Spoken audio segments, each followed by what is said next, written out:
Good morning, everybody. Still at that hotel. A little bit of an overcast today, so the lighting is a little different, but I wanted to get started on our readings of the day. And I started this at 8:11. So not too sure those numbers mean anything to you, but oh my god, look at the way this deck has split. On this one end, I had Fool, Ace of Wands, and Wheel of Fortune. And then as I was grabbing it, it split to the Ace of Cups. So we're going to take those. That's our reading.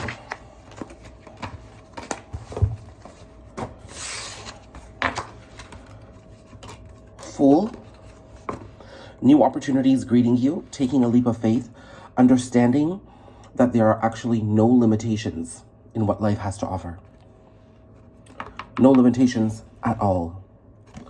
Let me grab my ear set, because I don't know if you'll be able to hear me.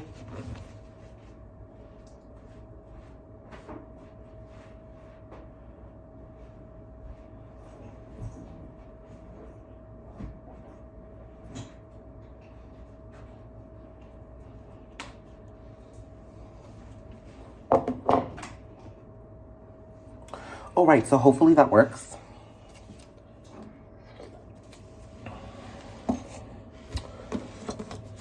Along with the Fool, when I get cards like Ace of Wands and Wheel of Fortune, especially the Wheel of Fortune, I know cycles are coming to a close. Cycles are ending. But with the Ace of Wands, what I'm being told here, alongside the Fool, that we actually have an opportunity to stop the generational trauma that has been repeating itself. We have the option to cut out the habits that have been habitually keeping us back. Because I feel like there's a lot of patterns, a lot of impulsive decision making, a lot of rigid ways of thinking that just automatically get filtered through your body and you don't even know it. It's such a subconscious way of living. I do see this reading really leaving an impact with those who have struggled with a lot of generational trauma or with circumstances and situations outside of their control as children that kind of came in and disrupted things, changed the way you were doing things. I am an example of that, being sexually abused for about 7 to 8 years, going through a little bit of my own sexual assault and rape experience as an adult, being in the hands of an abuser. It's really difficult. It gets you into a very guarded way of thinking where you are always protecting yourself. You're always looking over your shoulder because you think everyone's out to get you.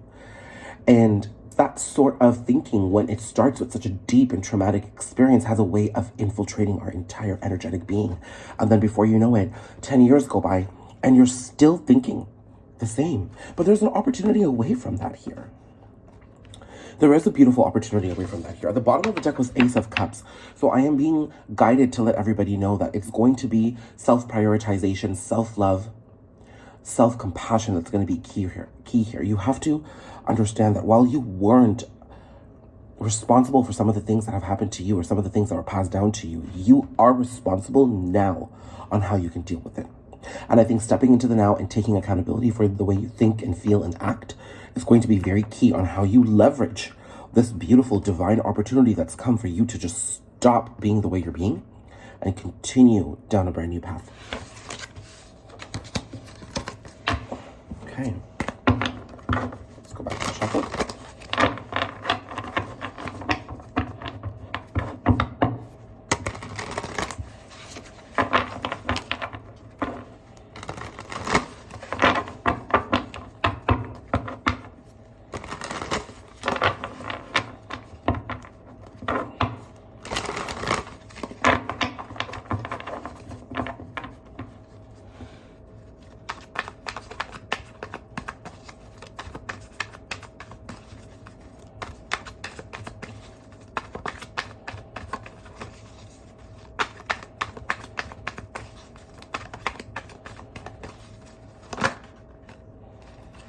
Empress, Two of Swords, Lovers, Ace of Cups, still at the bottom of the deck.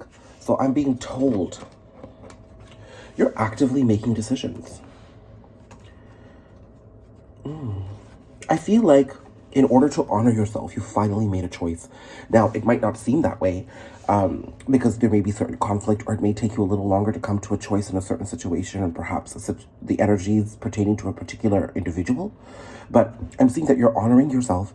You understand that you have the opportunity to give birth to yourself. You're making those choices, and it finally comes down to a complete balance.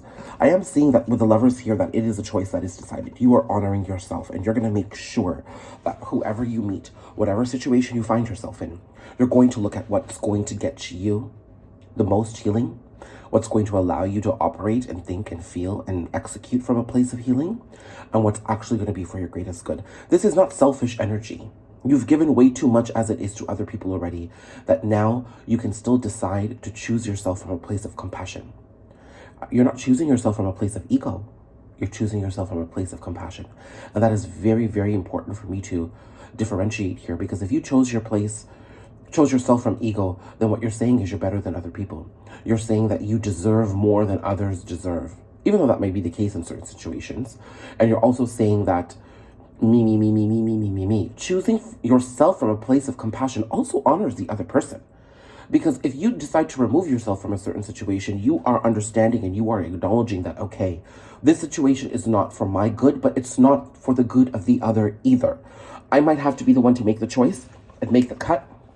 I may walk away being villainized for doing it, but you know it's not good for the both of you. So I do see with the Two of Swords and the Lovers here that there is a level of duality that you're constantly contemplating as you continue to choose yourself.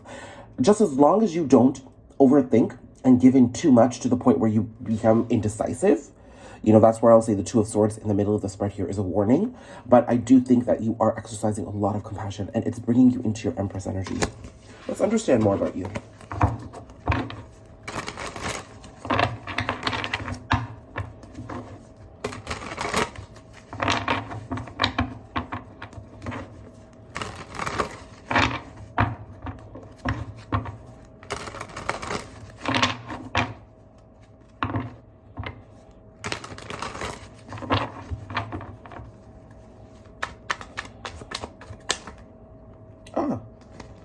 Ace of Swords. It's communication.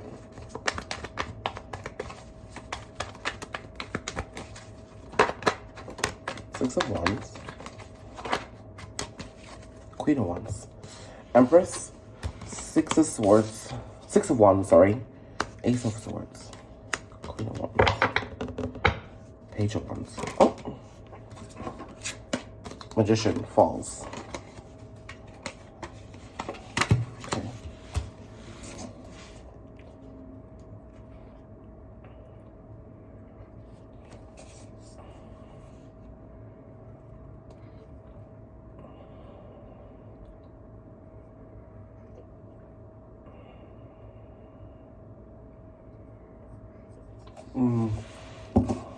Some level of communication. I feel like this is you transitioning between two parts of yourself. There is the Empress energy where you're going to be deciding for yourself. Right now, you're sitting in a Queen of Wands. As you continue to exercise compassion and choose yourself, you graduate to the Empress. So at this point, you're mastering your emotions with the Queen of Cups. You're mastering your thoughts with the Queen of Swords. You haven't yet grounded yourself completely, but you're working towards it with the Queen of Pentacles. But with the Queen of Wands here, I'm seeing there's a lot of sexual energy that can be redirected back towards yourself, okay? All because you have a lot of sexual energy doesn't imply that you need a partner immediately. This could be you tapping into your creativity and thus looking sexually appealing to others. It could be you completely stepping into your confidence and thus attracting the attention of others. But I'm seeing that throughout that process, it might be tempting to veer away into the external for validation, or veer away into certain distractions that might be here to veer you off your path. But I'm being told that with clear communication with self and others, you're constantly going to be moving on the path forward. I have to be honest with you and say that I do think that there's a level of communication coming from another party, because they look at you and they are highly attracted. So if you are going through the process that I'm telling you, if you are going through the level of self-prioritization and self-compassion as I have suggested, it seems to me you start radiating and vibrating on a whole new level. And those who were once attracted to you, or others whose eyes you're catching, they want to communicate and they constantly want to engage you. They're enthralled by you. They want to interact with you. They'll try to find opportunities to engage, whether it's conversation, whether it's, you know, taking you out for a drink, whether it's trying to put themselves into certain situations where they can actually interact and commingle with you. I'm seeing that somebody does desire you. Okay? Now I'm seeing that when that person comes through, their intentions are big, but their actions are small. So they mean well, but they're not completely worthy of your attention at this phase. Maybe not attention, but like they're not worthy to be your King of Wands and your Emperor. Not yet, at least, because they come across very small. And I think, again, this is a differentiation you have to be willing to make from a place of self-compassion, understanding that they're on a journey and that they're growing, but the way they're coming to you perhaps is a little less developed. Okay? So I'm going to leave that there, because I do want there to be enough room for you guys to find your stories in here. And please comment and let me know exactly what you're feeling.